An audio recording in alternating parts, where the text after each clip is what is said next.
Varicose veins తో బాధపడుతున్నారా? దసరా సందర్భంగా ఉచిత కన్సల్టేషన్, సర్జరీపై 20% వరకు డిస్కౌంట్.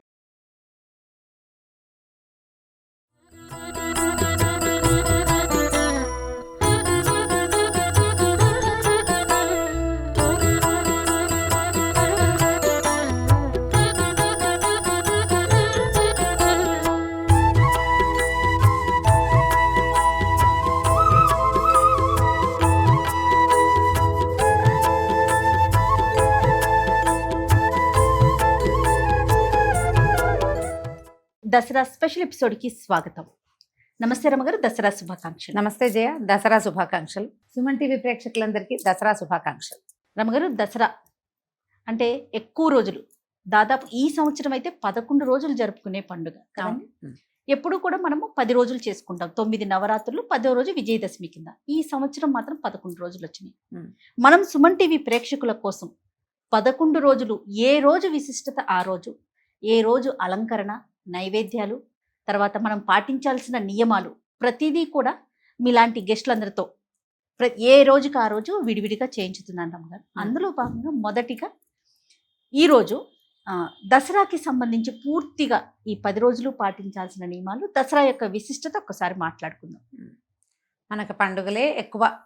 పండుగల్లో పెద్ద పండుగ సంక్రాంతి అయినా ఎక్కువ రోజులు జరుపుకునే పండుగ దసరా. తొలి రోజు నుంచి 10వ రోజు దాకా మనం విశేషంగా చేసుకుంటాం. దేవాలయాల్లో విశేషంగా జరుపుతారు. ప్రాంతాల వారీగా ఇంచుమించు భారతదేశం అంతా కూడా ఈ దసరా శరన్నవరాత్రులు విశేషంగా జరుపుకుంటారు. మన ప్రాంతం అంతా మనం అమ్మవారిని పూజించుకుంటాము. బొమ్మల కొలువులు అవి మనం పెట్టం, కానీ తమిళనాడు అంతా ఆ పక్కనంతా బొమ్మల కొలువులు పెట్టడం దసరాకి పెడతారండి. దసరాల్లో ఈ అమ్మవార్ల అలంకరణ విశేషంగా నవదుర్గలు అట్లా. మళ్ళీ ఈ పూజా విధానం కూడా ప్రాంతాల వారీగా చిన్న చిన్న తేడాలతోటి అంతా శక్తి పూజా విధానమే. సాత్వికమైన శక్తి పూజనం. మన ప్రాంతంలో అమ్మవారికి ఒక్కొక్క అవతారం వేస్తాం. కనకదుర్గ ఆలయంలో, మన విజయవాడ ఇంద్రకీలాద్రి కనకదుర్గ అమ్మవారి దేవస్థానంలో అమ్మవారికి రోజుకొక అలంకారం చొప్పున చేస్తారు. దసరా అవతారాలు అని. అక్కడి నుంచి మన శ్రీశైలంలో అమ్మవారి నవదుర్గా స్వరూపంలో చూస్తారు.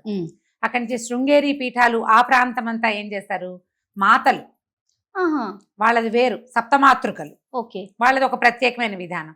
కానీ అన్ని చోట్ల అమ్మవారిని పూజించటమే ఇక్కడ కనపడుతుంది. మన బెంగాల్ ఆ వైపు అంతా కూడా దుర్గా పూజ.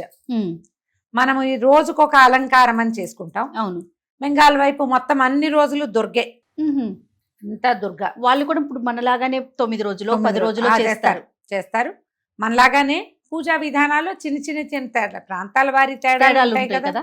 ఆ తేడాల ప్రకారం అయినా కూడా అమ్మవారి యొక్క స్వరూపాలనే వివిధ రూపాలలో వివిధ రకాలుగా ప్రాంతాల వారికి ఒక్కొక్క చోట ఉన్న దేవాలయాలు, తర్వాత ఆ ప్రాంతీయమైన ఆచారాలు, అక్కడ పూజా విధానం అట్లా అవలంబిస్తారు. కొన్ని చోట్లేమో చండీ పారాయణ చేస్తారు. నవచండీ సప్తశతి పారాయణము, చండీ పారాయణము. మనమేమో లలితా సహస్రనామం విశేషంగా చదువుకుంటాము. ఇళ్లలో చేసుకుంటున్నా దసరా 10 రోజులు లలితా సహస్రనామ పారాయణ చేసుకుంటాం. ఎంత సులువులో సులువు, తేలికపాటి చిన్నపాటి పూజా విధానమైనా అమ్మవారిది ఏదో ఒక పటం తుడిచి కాస్త బొట్టు పెట్టి రోజు కాస్త ధూపం దీపం నైవేద్యం పెట్టుకుని ఈ 10 రోజులు తేలికపాటి చేసుకుని చివరి 3 రోజులు విశేషంగా చేస్తాం. అవును. 9 రాత్రులు పూజించే విధానం ఒక ప్రత్యేకమైనది. ఈ సంవత్సరము ఒక తిథి ఎక్కువ వచ్చింది. అవును.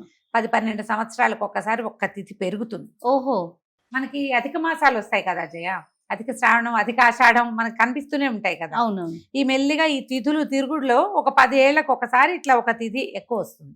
విజయవాడలో ఏం చేస్తారట, ఈ సంవత్సరము అమ్మవారికి ఒక తిథి ఎక్కువ వచ్చింది కాబట్టి కాత్యాయని స్వరూపం వేస్తారు. కాత్యాయని స్వరూపం మామూలుగా 10 రోజుల అవతారాల్లో నిరుడు ముందరేడు జ్ఞాపకం చేసుకుంటే లేదు, కాత్యాయని లేదు. ఈ సంవత్సరము తిథి ఇంకొకటి ఎక్కువ ఉంది కాబట్టి ఒక అవతారంగా కాత్యాయని స్వరూపాన్ని కూడా చేస్తారు. ఏ రోజు వేస్తారట రమ్మగారు? 4వ రోజు కాత్యాయని స్వరూపాన్ని వెలయిస్తారు. మామూలుగా 5వ రోజు, 5 అనగానే ఇంచుమించు పంచమి వచ్చేయాలి, లలితా పంచమిగా చెప్పుకుంటాం. అవునవును. కానీ ఈసారి 6వ రోజుగా వచ్చింది లలితా పంచమి. అందుకని 4వ రోజే కాత్యాయని స్వరూపం వేసి, 5వ రోజున మహాలక్ష్మి వేసి, 6వ రోజు కానీ పంచమి నాడు లలితా త్రిపుర సుందరి. మామూలుగా చూడు, మొదటి రోజునేమో బాలా త్రిపుర సుందరి వేస్తారు కదా. అవును. ఈ పంచమి నాడు లలితా త్రిపుర సుందరిని వేస్తారు. మొదటి రోజున వేసేది బాలా స్వరూపం, 9 ఏళ్ల బాలిక. 5వ రోజు వేసేది మహాలలిత, ఆవిడ పెద్ద లలితా స్వరూపం కనిపిస్తుంది మనకి. ఏమంటారు, పాశాంకుశాలు, తర్వాత ఏమో చెరుకు విల్లు పుష్పబాణాలు ధరించి ఉంటుంది కదా, ఆ అవతారాన్ని మనం 6 రోజులు లలితా పంచమి నాడు వేస్తాం. ఇప్పుడు ఇదేంటంటే మనం ఏదో ఒక దేవాలయ విధానాన్ని అవలంబిస్తాం, వారి వెనకాల వెళ్తాం. అవును. మన ఇంట్లోనే ఒక విధానం ఉందనుకో, ఆ విధానం ప్రకారం వెళ్తాం. లేదా ఏ గురువుగారు ఎవరన్నా మన చుట్టుపక్కల ఉన్న దేవస్థానాల్లో అమ్మవారిని స్వరూపం బోర్డో పెడతారు, ఇవాళ ఇది వేస్తాము ఇది వేస్తామని. కొన్ని న్యూస్ పేపర్స్లో ఇవాళ అవతారం ఫోటో వేసి రేపటి అవతారానికి ఏమిటి ఆవిడకి ఏం నివేదన పెట్టాలో కూడా కొన్ని న్యూస్ పేపర్లు కూడా ఇన్ఫర్మేషన్ ఇస్తాయి. మనకి బుక్స్ ఉన్నాయి కదా రమ్మగారు, ఆదివారం వచ్చేవి, వాటిలో కూడా సాక్షి, ఆంధ్రజ్యోతి, ఇట్లా అన్ని బుక్స్ లో కూడా మొత్తం అన్ని అవతారాలు, నైవేద్యాలు, రంగు, కలరు అన్ని పూర్తి కథను ఇచ్చేస్తారు. అదొక విధానం. మన ఇళ్లలోనే ఏటా దసరా శరన్నవరాత్రి ఉత్సవాలు జరుపుకునే అలవాటు ఉంటే మన అలవాటుని ప్రకారం మన అలవాటైన విధానం, స్వరూపాన్ని వెలయించుకోవటం, అవతారాన్ని గురించిన పూజా విధానం మన ప్రకారం మనం చేస్తాం. లేదా ఏదో ఒక దేవాలయాన్ని అనుసరించి వెళ్తాం. ఇదేంటంటే పశుత్వం మీద దైవత్వం సాధించిన విజయం, రాక్షసత్వం మీద దైవం సాధించిన విజయం. ఎప్పుడు కూడా వెలుతురు వెనకాల చీకటి ఉంటుంది. ఖచ్చితంగా ఏదైనా ఒక వ్యక్తి నిలబడితే అతడి నీడ లేకుండా ప్రపంచం నడవదు. ఈ నీడలే రాక్షసత్వము, పశుత్వము. అలాంటి రాక్షసత్వాన్ని, పశుత్వాన్ని అమ్మ ఎట్లా జయించింది? ఈ 10 రోజుల వరసలో మనం రోజుకొక్క స్వరూపం చొప్పున చూస్తాం. అయితే ఇప్పుడు మనం చెప్పుకునే దసరా కథలన్నీ ఒకేసారి లైన్గా రోజుకొక రాక్షసుడిని చంపింది, సంహరించిందని చెప్పడానికి వీల్లేదు. రకరకాల వాట్లల్లో అంటే ఒకసారి ఒక యుగంలో జరిగింది, తర్వాత యుగంలో జరిగింది, ఆ తర్వాత యుగంలో జరిగింది, అన్నిటినీ క్రోడీకరించి 10 రోజుల్లో రోజుకొక స్వరూపం చొప్పున మనం చెప్పుకుంటాం. చివరి 3 రోజులు కొంతమంది ఏం చేస్తారు, ఈ మొదట అన్ని రోజులు చేయకుండా చివరి 3 రోజులు చేసుకుంటాం. త్రిరాత్ర వ్రతం అంటారు, 3 రాత్రుల వ్రతం. సప్తమి, అష్టమి, నవమి ఈ 3 రోజులు చేసుకుంటాం. మన ఇష్టం. మూలా నక్షత్రం నుంచి మొదలుపెట్టి 5 రోజులు చేసుకునేది కూడా ఉంటుంది. సరస్వతి దేవిని మూలా నక్షత్రం రోజున పూజిస్తాం. అవును. ఆ రోజు నుంచి మొదలు పెట్టుకుని ఒకవేళ సప్తమి నాడు వస్తే అది కూడా కలుస్తుంది అనమాట. సప్తమి, అష్టమి, నవమి, దశమి తర్వాత ఇంకా అక్కడికి పూర్తి చేసేసుకుంటాం. అమ్మవారిని కలశ స్థాపన చేయటం విశేషంగా ఎలా చేసుకోవచ్చు? ఒక కలశాన్ని స్థాపించి మొదటి రోజుని, ఆ రోజు నుంచి నిత్యం పూజా విధానం, 2 పూట్ల పూజ, తర్వాత కొంచెం శుభ్రంగా మడితోటి అవి ఇవి ముట్టుకుని అటు ఇటు వెళ్ళిపోకుండా అమ్మవారికే శ్రద్ధగా ఏదైనా ఆహారం పదార్థాన్ని ప్రసాదం తయారు చేసుకుని నివేదన చేసుకోవటం, షోడశోపచారాలు చేయటం అమ్మకి. ఈ ఉపచారాలు చేసి చక్కగా మనం వండిన నివేదనలు అమ్మవారికి నైవేద్యం పెట్టుకోవటం, ఏ ప్రసాదాన్ని మనం వండుతామో అది నివేదన చేసుకోవటం, తర్వాత ప్రసాద వినిమయం చేయటం, ప్రసాదాలు మిగిలిపోవటము, ఇవాళది రేపు తినటము, ఇవాళది రేపు ఇవ్వటము లాంటి పొరపాట్లు చేయకూడదు. చిన్న చిన్న జాగ్రత్తలు వహిస్తే మామూలుగా మనకు ఒక భయం ఉంటుంది, అమ్మవారి జోలికి వెళ్తే నెత్తండి చేస్తుంది. అవునండి, ఊరుకోదని ఈ భయం ఎప్పుడూ ఉంటుంది. ఎవరమ్మైనా అలాగే ఉంటుంది కదా, అమ్మ ఒప్పుకోదన్న భయం మనకి ఎప్పుడూ ఉంటుంది. జాగ్రత్తగా చేయి, సరిగ్గా చేయాలి, క్రమశిక్షణతోటి చేయాలి. ఏటా ఒక విధానాన్ని అవలంబించటమే మంచిది. లేదా ఏటా ఒక గురువు గారినే ఫాలో అండి. గురుగారు ఈ సంవత్సరం ఏం చెప్తే అదే కథ. ఒక పీఠం, ఒక మఠాన్ని, ఒక దేవాలయాన్ని, ఒక పుస్తకాన్ని, ఒక పెద్దవారిని, ఎవరైతే అది ఆ విధానాన్నే పాటించాలి. ఇవాళ ఇక్కడిది రేపు ఇంకెక్కడదో అట్లా పెట్టుకోవద్దు. అదేదో వెరైటీగా లాంటి భావాలలోకి వెళ్ళబోకండి. పూజా విధానం ఏంటంటే మనం ఇప్పుడు చేసేదంతా ఏం చేయాలి? సాత్విక ఆరాధన, విగ్రహారాధన. ఒక స్వరూపాన్ని చూస్తూ ఆమె మీద దృష్టి నిలిపి ఆమెకి ఈ ఫలానా రకమైన ఉపచారాలు సమర్పించి ఇంత నివేదనని ఇచ్చి ఆమె మనని కాపాడుతుందని నమ్మి పూజ చేస్తాం. అవునండి. ఇప్పుడు ఏటా క్రమంగా ఏమవుతుంది? ఆ స్వరూపం అక్కడ లేకపోయినా విధానం అదే ఉంటుంది. ఖచ్చితంగా మనం అదే ఇప్పుడు విగ్రహారాధన ఎందుకు మొదలు పెట్టించారు? అసలు మన చేత మనకి ఇంత స్వరూపం లేకపోయినా పర్వాలేదు, దృష్టి నిలవాలి మనకి.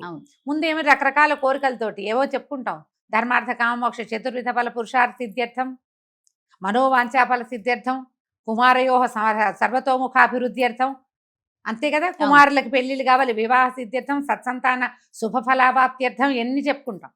ఇవన్నీ కోరుకుంటారు, మానవ సహజమైనవి. ఒక విధానంతో వెళ్తూ ఇవి కోరుకునే స్థితి నుంచి క్రమంగా ఇవేవి నాకు అక్కర్లేదనే స్థితికి మనని ప్రయాణం చేయిస్తుంది ఆ స్వరూపం. అందుకని ఎప్పుడు ఒకే రకపు విధానంలో వెళ్తుంటే క్రమంగా స్వరూపం లేకపోయినా మన దృష్టి నిలబడుతుంది, మన ఆలోచనలకి సక్రమమైన మార్గం వస్తుంది. కాబట్టి మనం ఎప్పుడు ఇలాంటి విధానాన్ని అవలంబించాలి. దాంతో పాటుగా రమ్మగారు భవిష్యత్ తరాలకి హ్మ్. మనం అందించేది అదే కదా. మనం మన పూర్వీకుల నుంచి మన పెద్దల నుంచి మనం మనం నేర్చుకున్నాం. ఒకటే విధానాన్ని మనం పాటిస్తూ ముందుకు వెళ్తే తర్వాత జనరేషన్ కి ఇది ఈ పద్ధతి అనేది అలా ముందుకు సాగిపోతూ ఉంటుంది కదండి. అవును, కాలం రకరకాలుగా మారిపోతుంది. అన్నీ మారచ్చు, కానీ కొన్ని మారకూడదు. కొన్ని అందులో పద్ధతులు పూజా మార్చుకో- విధానాలు, మన సంస్కృతి సాంప్రదాయాలు, మన బేసిక్ విధానము మారకుండా ఉండాలి. మీరు బొమ్మలు పెట్టుకోవచ్చు చక్కగా, రోజు కుమారి పూజ చేసుకోవచ్చు. ప్రతిరోజు ఒక్కొక్క బాలిక చొప్పున 9 రోజులు 9 మంది బాలికల్ని పూజించుకోవచ్చు, లేదా ఒకే రోజు కుమారి పూజ పెట్టుకోవచ్చు. రమ్మగారు పూజా విధానం ఏ విధంగా చేసుకోవాలంటారు? ఇప్పుడు ఎంత పెద్దదైనా చేసుకోవచ్చు. అంటే జయ. ఎక్కువ రోజులు ఉన్న విధానం కదా రమ్మగారు. ఉమ్. ప్రతిరోజు తల స్నానం చేసి దీపం పెట్టడం, ఉదయం సాయంత్రం పెట్టడం ఇట్లా పాటించాలా? ప్రత్యేకమైన నియమాలు ఏమన్నా ఉన్నాయా అంటున్నా. నియమాలు 9 రోజులకి ఒకటే నియమం చేయాలి. మీరు 9 రోజులు, తొలి రోజు నుంచి 10వ రోజు దాకా పూజించి 11వ రోజున అపరాజిత పూజతోటి పరిసమాప్తం చేద్దాం, దీక్షలాగా తీసుకుందాము అంటే దీక్షా విధానం ప్రధానమైంది ఇందులో. చేయగలిగితే దీక్ష, మీరు ఏ నియమం పెట్టుకుంటే ఆ నియమం ఉల్లంఘించకుండా ఉండండి. ఏది పెట్టుకుంటే అది. మన ఇంట్లో ఉంది, కలసం పెట్టుకుంటాము, రోజు మడిగట్టుకుంటాము, 2 పూట్ల అమ్మవారికి షోడశోపచారాలు చేస్తాము. అమ్మవారు ఆవిడ ఏంటంటే శ్రీచక్ర నగర సామ్రాజ్ఞి. రాజుగారికి రాణిగారికి ఎన్ని జరుపుతామో అన్ని ఉపచారాలు సమర్పిస్తూ, చతుషష్ఠి ఉపచారాలు సమర్పిస్తూ పూజ చేసుకునే విధానం చేయొచ్చు. మేము అవకాశాన్ని బట్టి అఖండం పెట్టుకుంటారు కొన్ని ప్రాంతాల్లో. అఖండం పెడితే ఇది 10 రోజులు అఖండాన్ని సంరక్షించాలి. కలశం పెట్టుకుంటాం, కలశాన్ని సంరక్షించుకోవాలి, 2 పూట్ల పూజ చేసుకోవాలి. ఈ భోజనం అంటే అమ్మవారికి నివేదన చేసిన పదార్థాన్ని వినిమయం చేయాలి. ఎక్కువ మంది మన ఇంట్లో భోజనం చేసే పద్ధతి ఉండాలి, లేదా మన ఇంట్లో నుంచి అన్నం బయటికి వెళ్ళాలి. మీరు కుంకుమార్చన లాంటివి విశేషంగా చేస్తే ఆ విశేషానికి తగినట్టుగా అన్న సమారాధన చేసుకోవాలి. ఇప్పుడు ఎంత గ్రాండ్గా పెద్దదిగా జాగ్రత్తగాను చేయొచ్చు, జాగ్రత్తగా సింపుల్ గాను చేసుకోవచ్చు, మన వెసులుబాటుని బట్టి. ఇప్పుడు అంత పెద్దగా చేయలేమనుకో, రోజువారీ లలిత సహస్రనామమో లేదా ఖడ్గమాలో మీకు ఏది చేత వస్తే అది అమ్మవారి యొక్క నామావళి ఏదో ఒకటి అష్టోత్తరమైనా చెప్పుకోండి. దీపారాధన చేసుకోవటం, అమ్మవారికి పువ్వులు గంధము సమర్పించడం, ధూపం దీపం ఏదైనా నైవేద్యం. అమ్మవారికి అన్నాహారం చాలా ఇష్టం, ఆమె అన్న ప్రీతి కలిగింది. అందుకని ఏం చేయటము, పాయసము, పులిహోర, పెసరపప్పు వేసిన అన్నము, పూలగము, గుడాన్నము, పులిహోర ఏదో ఒకటి కొద్దిగా అంత నివేదన చేయండి. ఈ నివేదనని ఖర్చు పెట్టండి. మనం ఇంట్లోనే ఎక్కువ 5-6 ఉంటే సరిపోతుంది. ఎవరికైనా ప్రసాదంగా పెట్టుకోండి. ఇప్పుడు ఇది కూడా మన వల్ల కాదు, అది చేయలేమనుకో, రోజు ఒక పండో ఫలము నివేదన. మీరు పెద్దదిగా చేసినా చిన్నదిగా చేసినా ఒక బేసిక్ ఏముంటాయి, పెసరపప్పు వేసిన పులగమన్నం అంత కప్పు, తర్వాత అంత పానకం, కొద్దిగా వడపప్పు నివేదన చేస్తే ఏంటంటే అమ్మవారిది ఉగ్రకళ కలిగి ఉంటుంది కాబట్టి ఎంతో కొంత మనం చదివితే ఆమె వేడి పెరుగుతుందని చల్లబరచడం కోసం ఇవి పెడతారు. వీటిని నివేదన చేసుకోవటం, చక్క ప్రసాదం తీర్థం పుచ్చుకోవటం, పొద్దున్నే చేసుకుని చకచకా చేసేసుకోండి. కొంచెం పొద్దున్నే లేవటం. సాధారణ నియమాలు ఏంటంటే ఏకభుక్తము, భూసైనము, బ్రహ్మచర్యము. ఏకభుక్తం అంటే పొద్దుటిపూట ఏదో మీరు ప్రసాదం కనుక పుచ్చుకుంటే పనికొస్తుంది, ఇబ్బంది ఏం లేదు. మనం పొద్దున్న నివేదన పెట్టింది పుచ్చుకోవచ్చు, ప్రసాదం తీసుకుంటే అది ఏకభుక్తం కిందకే వస్తుంది. రాత్రిపూట చుక్కలు చూసాక పూజ చేసేసుకుని రాత్రికి పూర్తిగా వంట చేసుకుని అమ్మవారికి నివేదన చేసుకుని భోజనం చేసేసేయచ్చు. మీరు ఏది పెట్టుకుంటే అది, ఎంత నియమం పెట్టుకుంటే ఆ నియమం ప్రకారం వెళ్ళండి. తాంబూలం ఇవ్వటం లాంటి నియమం ఏమన్నా ఉంటుందండి? తప్పకుండా. ఈ దసరాలో ఏంటంటే దేవీ ప్రసన్నత ఎక్కువగా ఉంటుంది. మామూలుగా జయ మనకి శరత్కాలం, ఈ శరత్కాలపు చంద్రుడు అతి పెద్దవాడు. అవును కదా, శరత్కాలపు వెన్నెల చాలా చల్లగా ఉంటుంది, చంద్రుడు తెల్లగా ఉంటాడు. ఎందుకని, ఈ సీజన్లో శరత్కాలంలో చంద్రుడు భూమికి దగ్గరగా వస్తాడు. అప్పుడు అమ్మవారి యొక్క కరుణ మన మీద ఎక్కువగా ఉంటుంది. ఇలాంటప్పుడు మన ఇంటికి ఏ చిన్న పాపాయి వచ్చినా, ఒక ముత్తైదు వచ్చినా, ఒక కన్నెపిల్ల వచ్చినా, ఎవరైనా సరే దేవీ స్వరూపంగా భావించి ఓ బొట్టు కుంకుమ ఉంచి, కుదిరితే పసుపు పారాణి పెట్టగలిగారా మంచిది, లేదా బొట్టు అయినా పెట్టి ఒక పండో ఓ ఫలమో పువ్వులో ఓ కొబ్బరికాయలో అరటిపళ్ళు ఏవో, సీజన్ అంతా చాలా రకాలు వస్తాయి, ఈ ఋతువులో పళ్ళు ఎక్కువ వస్తాయి.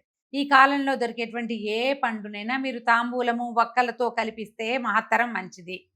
తాంబూలాలు అవి పెట్టుకోలేదు, పళ్ళు అయితే ఉన్నాయి, తప్పకుండా వచ్చిన వాళ్ళకి బొట్టు పెట్టండి, ఓ పండు ఫలమో చేతిలో పెట్టండి.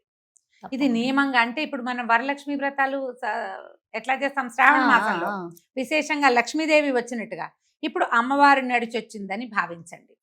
ఎవరు వచ్చినా సరే బొట్టు కాటికా పెట్టకుండా పంపించద్దు. వాళ్ళకి బొట్టు ఇవ్వాలి, ఏదో ఒక పండో ఫలమో కాస్త ప్రసాదమో ఏదో ఒకటి చేతిలో పెట్టండి.